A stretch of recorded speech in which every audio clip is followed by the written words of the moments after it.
ఈ రుచికరమైన పప్పు తింటే మన బాడీకి పొటాషియం, ప్రోటీన్స్, విటమిన్ సి లభిస్తాయి. అంతేకాకుండా ఇందులో డైటరీ ఫైబర్ కూడా ఉంటుంది. ఇప్పుడు ఈ రుచికరమైన పప్పు కావలసిన పదార్థాలు: నానబెట్టిన పప్పు, కొద్దిగా చింతపండు, 2-3 వెల్లుల్లి రెబ్బలు, కొద్దిగా జీలకర్ర, అలానే కొన్ని పోపు దినుసులు, అంతేకాకుండా చిటికెడు పసుపు,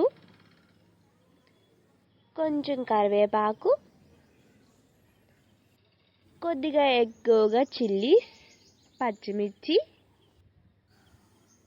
తరిగి పెట్టుకున్న టమాటా ముక్కలు, తరిగి పెట్టుకున్న ఆనియన్స్, ఉల్లిపాయలు, అలానే కొంచెం కల్లుప్పు, కొంచెం కారపొడి.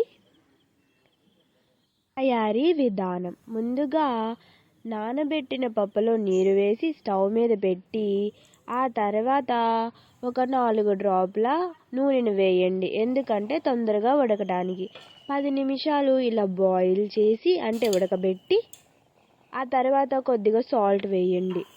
ఆ తర్వాత కొద్దిగా కారం వేయండి. ఇప్పుడు మనం తరిగి పెట్టుకున్న పచ్చిమిర్చి ముక్కలు, మధ్యగా తరిగి పెట్టుకున్న టమాటో ముక్కలు, చక్కగా తరిగి పెట్టుకున్న ఉల్లిపాయ ముక్కలు వేసి చిటికెడు పసుపు కూడా వేయండి. ఇప్పుడు ఒక 20 నిమిషాల పాటు ఇలా ఉడకబెట్టండి. ఇలా బాగా అన్నీ కలిసేలా మిక్స్ చేసుకోండి. తర్వాత మరొక కడాయి తీసుకుని దానిలో కొంచెం నూనె వేసి ఆ తర్వాత పోపు దినుసులు వేసి కొంత కరివేపాకు, జీలకర్ర, అలానే వెల్లుల్లి రెబ్బలు వేయండి.